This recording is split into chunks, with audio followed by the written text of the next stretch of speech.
Hey up everybody, welcome back to the I'll Do Cycling YouTube channel, where today we're going to be taking a look at the last monument of the season. It's Lombardia, the Ride of the Falling Leaves, and it's a Category 1 race. And bear in mind that after this we've only got 2 Category 3 races, which obviously, you know, for winning those you get 300 points, for winning this race you get 600. So this is pretty much kind of crunch time for a lot of people, including me, who are wanting to try and fight for the podium places, or just doing however well you want to in the Superclasico. Considering that there's about 500 points separating 13th place to 2nd place at the moment, it's pretty intense. But Lombardia this year, we've got a really intense parkour with just shy of 5,000 meters of elevation. So clearly this is one for the climbers rather than the punchers. And largely it's going to be focused around the Colma di Sormano, which is 13 k's at 6.5% with kind of a steeper last gradient, a steeper last kind of kilometre to 2 k's.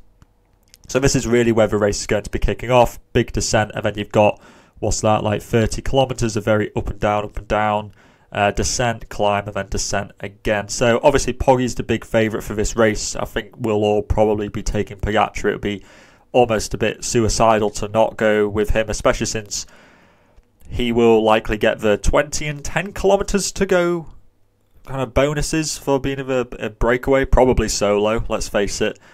Although maybe Evenepoel can make it, but we'll talk about that in a minute. So yeah, Poggy's good because he'll get 600 for winning, let's say, hypothetically, and then like another 120 from the breakaway points. So Poggy's good. You should be going with him. Evenepoel, on the other hand, if you think Evenepoel can go with Pogacar, then you should be going and picking Evenepoel, because that means that he'll get 2nd place, which is 500-ish points plus the breakaway points as well. So if you think anybody can go with Pogacar, you should be picking them, because they will get a slightly inflated score because of those breakaway points. Can Evenepoel do it? I'm not overly confident in it, to be honest. I just think that since World Champs, or even at World Champs, he didn't look brilliant, even though, you know, he'd still had a very good result there. I just think that Evenepoel, especially in the Italian races since then, which have all been, I know they've been affected by weather, like bad weather, but Lombardia is, I think I saw that it's set to be, you know, not a pristine day. So that certainly is a bit foreboding for Evenepoel that he might not do as well. But if anybody, I think, is to go with Pogacar, it's going to be Evenepoel. But it's just that I think that there are other people who are 20 credits who could do just as well as Evenepoel. Hirschi, Mohoric, I'm not picking either of those, just because Hirschi will be a domestique, and I know he's in decent form, but Hirschi will just be in the lower slopes working for Pogacar. Mohoric, this parkour is too hilly for him. This is like for mountain climbers, guys who you look at the parkours. This is not some, they might get over, Mohoric might get over this and then descend back on. Like, it's just not going to be like that. The 22 credits riders, I like Paulus, just because he is in fantastic form at the moment, and form is form at the end of the day. Paulus has, you know, he won Gran Piemonte, he was top 10 in, I can't remember, Coppa Bernocchi, I think it was. So Paulus is looking in fantastic form, and I think there's, you know, he could be quite easily overlooked by people, or you see those results and go, well, I'm not too sure about that. But you might have thought the same about Baggioli last year, thinking that Lombardia would be too hard for him, but he obviously finished on the podium last time. So I wouldn't overlook Paulus too quickly. I think definitely consider him. I'd say Jorgensen is my 2nd favourite one, just because I think he should be the leader for Visma bike. For climb, suit him a bit more, certainly more of an attritional day. We saw him doing great in the mountain stages in the Tour, so I think Jorgensen, again, hasn't looked brilliant. Haven't seen the results, perhaps, that I want to be really confident in him. I've probably got more confidence in Paulus at the moment. But Jorgensen, again, a one who shouldn't be overlooked. And you might decide to go with Adam Yates, because he was, what was he, like 12th in Giro dell'Emilia, but if you think that Poggy's going to win, he'll get 90 points for the assists, so that automatically pushes him up the kind of scoring bracket. If if you think that Yates is going to be top 15, then realistically the points put him into the top 10. The 20 credit riders, I think you've got quite a bit of choice here, and I certainly think this is going to be where some teams, or the winning teams may be separated, is in these 20 credit riders. I think that Mas, Woods and Simon Yates are my favourite ones, and you could throw Vlasov in there because we haven't seen him that much. We saw him in the Vuelta, then we saw him in World Champs where he didn't do too much, and then we haven't seen him since then. He came fourth in this race last year, so he's obviously very good at it. But yeah, just Vlasov is just a bit of an enigma, so he's riskier, and he's the one who you will pick if you really just want to, if you've got nothing to lose, for a Hail Mary. I'd say that Mas is the safest because he was 8th in World Champs, and then he was 8th in Giro dell'Emilia. And then Woods and Yates were, 4th and 5th in Giro dell'Emilia, respectively. And Giro dell'Emilia is usually a good correlator to success in Il Lombardia, usually. I'm not saying it's always the case, but it usually is. So I think that Mas, Woods and Yates are your safest ones. I've kind of prefer Mas just because he looked good in World Champs. Woods and Yates, I just think, they've got kind of like, they could do better than Mas, but I also think they could capitulate massively. So I think either one of those three is good, and that's why I think that will be the differentiating factor for quite a lot of teams. The 18 credit riders, my good ones who I think you should be going with are Gaudu, because he was very good in the Tour of Luxembourg. Then we didn't really see him at World Champs too much, but, it's World Champs. It's kind of a hard race to draw comparisons from. It's such a chaotic race, and it's a national kind of team event. And then since then, we haven't seen him do too well, which, kind of like Evenepoel, could be due to the weather. But if Il Lombardia might be a, slightly, not pristine day, then how's Gaudu going to react to that? I'm not too sure. So maybe I might not go Gaudu. I would actually prefer to go with Sivakov for the very same reason that I might choose Adam Yates, is because you get the assist points, but Sivakov is obviously 4 credits cheaper. I'd argue he's looked in better form than Adam Yates recently. I think with Sivakov could be the second to last or last man. It might be him or Micah, I would guess.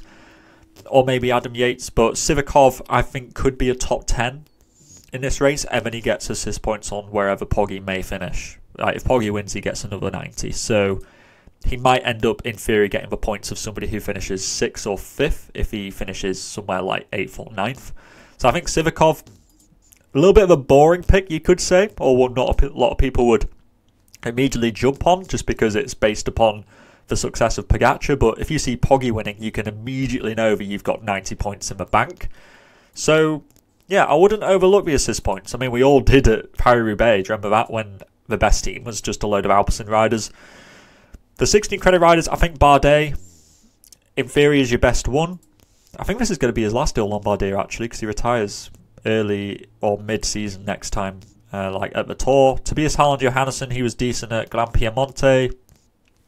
Can he make it over the climbs? I'm not too sure. I'd say he's a top 20 candidate, whereas Bardet's more of like a top 15. And then I think Mollema, honestly, will be overlooked by a lot of people, but I think he could be a top 15, or dare I even say a top 10 if things work out his way. Schoens, he's got me lots of points this year, but I would favour Mollema just because Schoens I consider more to be a kind of ruler, puncher, classic style guy. I just think that a race with nearly 5,000 metres of elevation is just going to be hard work for him to survive on. But saying that, he should realistically be like in the top 25 and scoring at least. The 14s, you might go Boitrago. There's no Bilbao here anymore, so Bahrain are a little bit rudderless. Well, they've got far too many rudders. They've got far too many chefs in the kitchen. Boitrago could certainly be successful, but I haven't seen enough of him to be confident in that. Jonas Aguirre, the only real success we've seen from him is in the GP Montreal. If you still believe in him, then by all means go with him. He does have a tendency to pull a result out of the bag every so often. But honestly, the 14s on the whole, I'm not too tempted by. The 12s, I like Champoussin. Probably more of a puncher, I would say, Champoussin, than a pure climber. So maybe that's a little bit off-putting for me. I might go with Hindley because he is more of a pure climber. He was good, top 20 in World Champs. We haven't seen too much of him since. Bora have the problem in that they've also got Lipovitz and Adlia and Vlasov.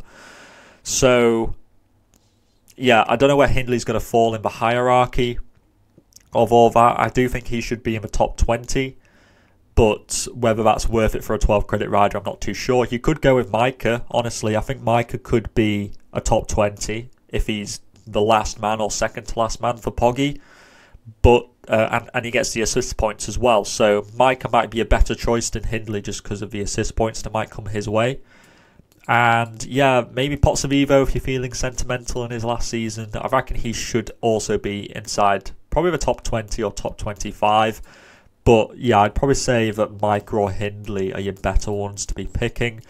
The 10s, Kelderman, what was he, 6th or 7th at Giro dell'Emilia? I think that's a pretty good indicator that he's in good form. And he's also, equipped to do well in bad weather, which it might be in Lombardia. So maybe Kelderman will, I reckon he could be a top 15.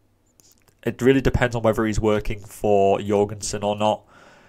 And Scaroni was alright in Giro dell'Emilia as well. You could go with him. He's certainly more of an outside rogue pick that you'd choose. Stora for a top 20. And Van Eytvelt is the big kind of... We haven't seen him since the Vuelta. Big. You just don't know what he's going to do. He was very good in the Vuelta. Very good. And based upon his San Sebastian performance, if you were to superimpose that onto this race, he would be a very good candidate to get in the top 10.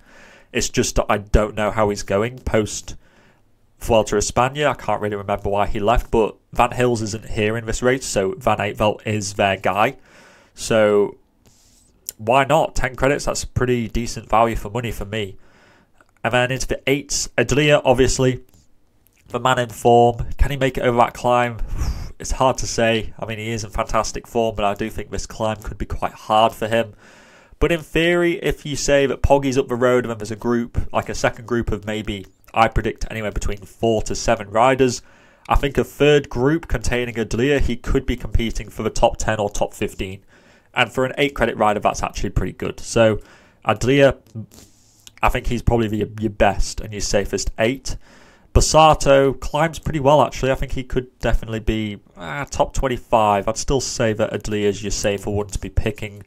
Fortunato was 10th place in Giro dell'Emilia, so in theory he should be at least a top 20 in this race.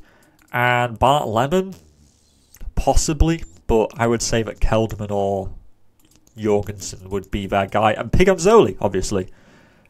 3rd place in Giro dell'Emilia, that was a big surprise. So maybe he can convert that into a top 10. In theory he should be, because a lot of people who finish on the podium with Giro dell'Emilia go on to do quite well in Lombardia. And maybe Tiberi, again, he won the Tour of Luxembourg, but he hasn't been doing all of too much since then. I would say that Adria or Piganzoli are your better choices, personally. The 6s, there are some which are better choices, that's for sure. They're all in the latter half, actually, funnily enough. Lipovitz would be 1, goes better on the kind of 6% terrain, which is what this last climb is. So Lipovitz, I think, is certainly one to be looking out for. But like I said earlier, Red Bull Bora-Hansgrohe have got so many leaders, I don't know who they're going to be going with as their main man. Lipovitz could certainly be that guy. Or he might just be a domestique. I don't know. Pellizzari, I think, if one guy's going to be throwing the kitchen sink at it, it's going to be Pellizzari for sure. He's going to Red Bull next year. I think he'll be wanting to go out on a bang for Bardiani. And yeah, I think Pellizzari for sure could be inside the top 20. Maybe a top 15. Lipovitz, him versus Lipovitz is pretty close in my eyes. And other than them, I'd go with Zambanini, obviously, because Bahrain, like I said, don't have a big leader in this race. He's been in good form.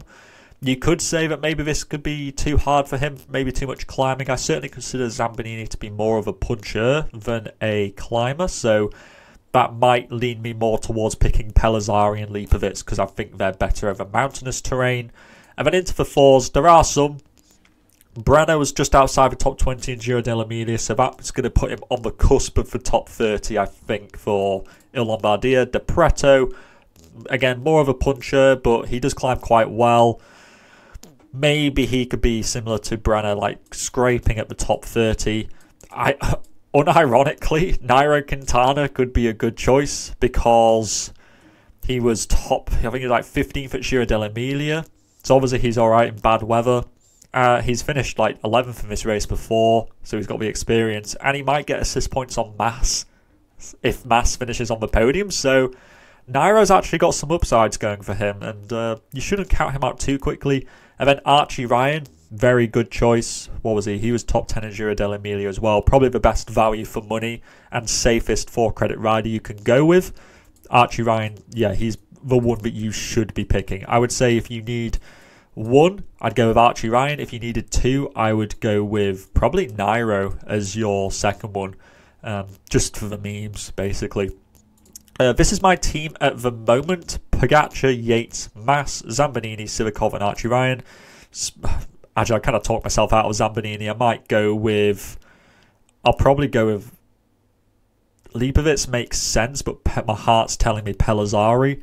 So something like this, I think, could work. I could also not go with Pellizzari and go with Nairo. Put Sivakov up to Woods, I guess, because that gives me Mas, it gives me Yates, and it gives me Woods. Those three guys who I think, they were very good in the Giro dell'Emilia. Certainly ones to watch out for. This does mean that I don't have Roger Adlia in there, which is a definite drawback because I think that he is the man in form. It also means that I don't have, I could also not do this and go with Paulus and then keep Sivakov in there as well, which, again, very weird team considering that it means I've got 2 UAEs, 2 EFs and 2 Movistars. Definitely makes me feel a little bit weird doing that. So that's kind of where I'm at, is that I'm going to try and get sort of 4 big riders in and then 2 kind of smaller riders in, I suppose. But yeah, it depends whether I can get Adlia in or not. But let me know what you're thinking in the comment sections down below. Comment sections, like there's multiple ones of them. I want to know who you're thinking of putting on your teams. I want you to strain test my team, really poke holes in it and, be critical because I want to do well. I am currently like 8th, and this is going to be an opportunity to move up in the world. So maybe I could end up in, on the podium if I make the right choices. But it's going to require some bold moves, I think. So we'll have to wait and see what happens. But yeah, put your teams in the comment sections down below. Good luck in Il Lombardia. And all that is left to say is to stay safe out there. And I will see you in the next video. Salut.